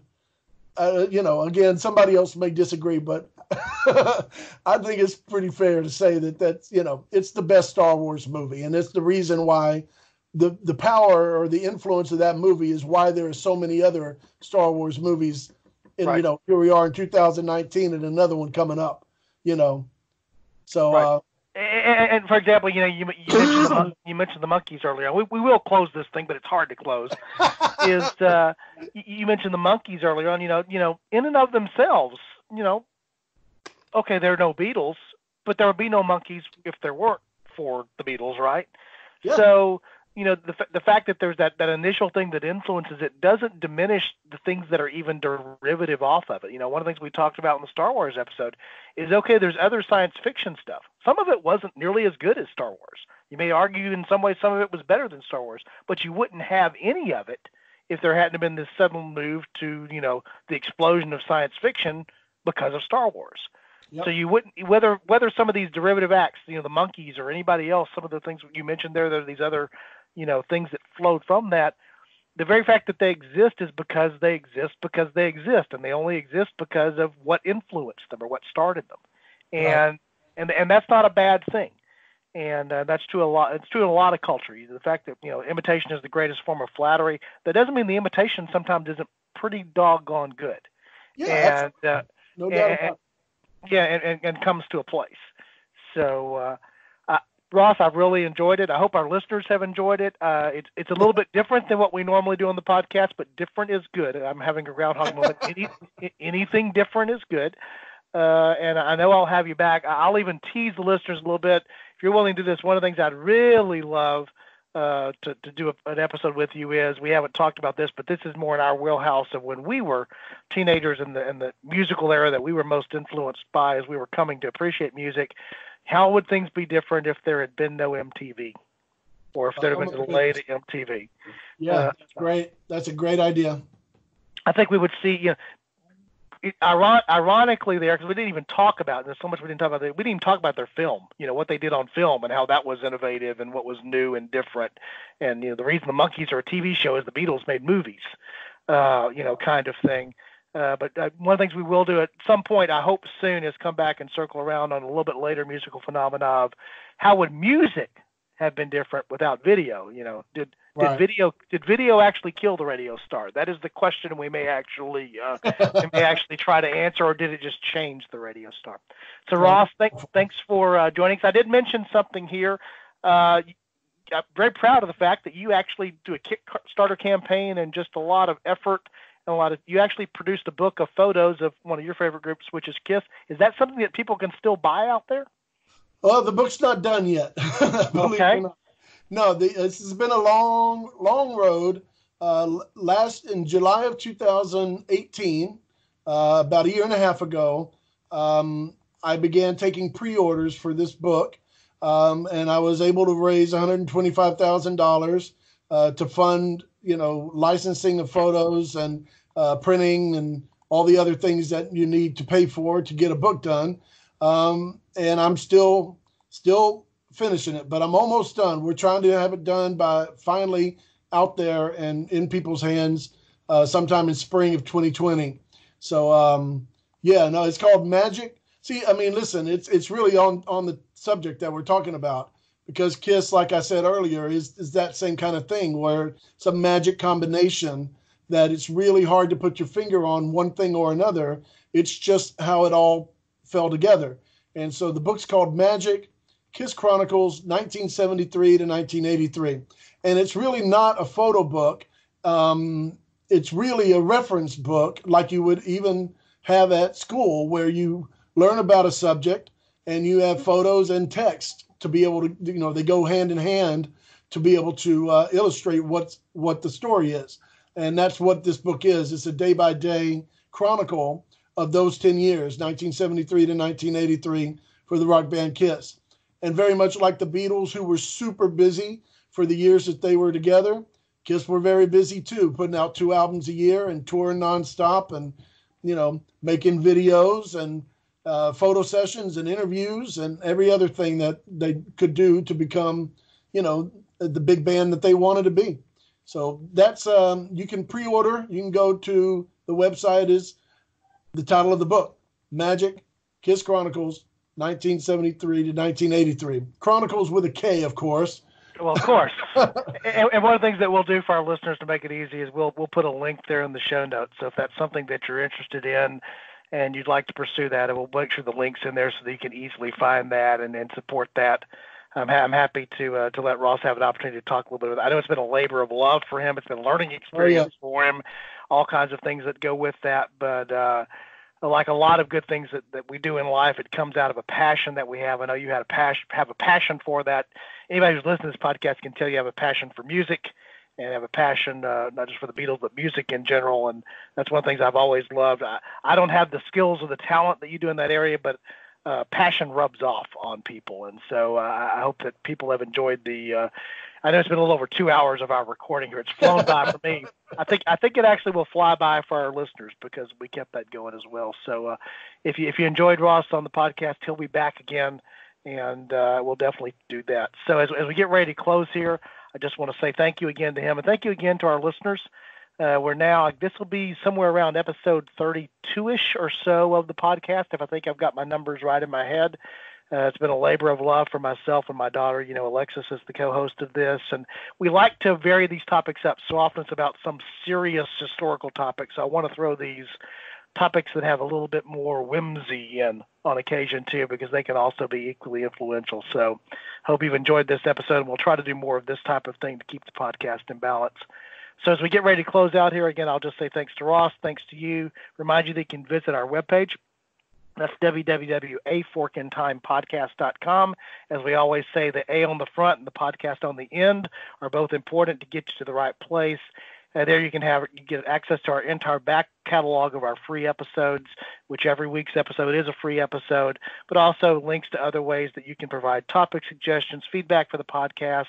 And if you're so inclined and want to contribute to help offset some of the cost of the podcast, links to our Patreon page and other ways that you can support us through reviews and through social media, all the fun stuff's there. Go to the website. You're bright folks, you can figure it out. So we just encourage you to go and visit that. And again, what we're looking to build here on A Fork in Time is a community of people who enjoy exploring the historical what if, because as we discovered in this episode, talking about the what if of no Beatles means we spend a lot of time talking about the what did of the Beatles, which is a great thing to talk about too. So again, this is Don signing off for this episode, and I appreciate you joining us today. Join us again next time on A Fork in Time, the Alternate History Podcast. Thanks.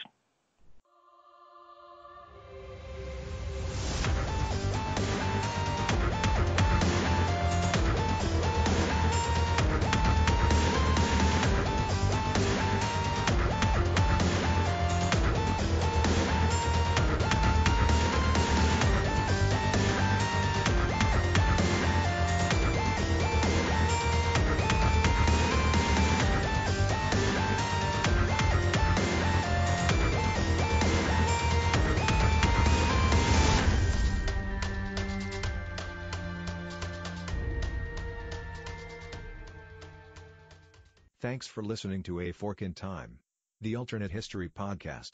Join us next time.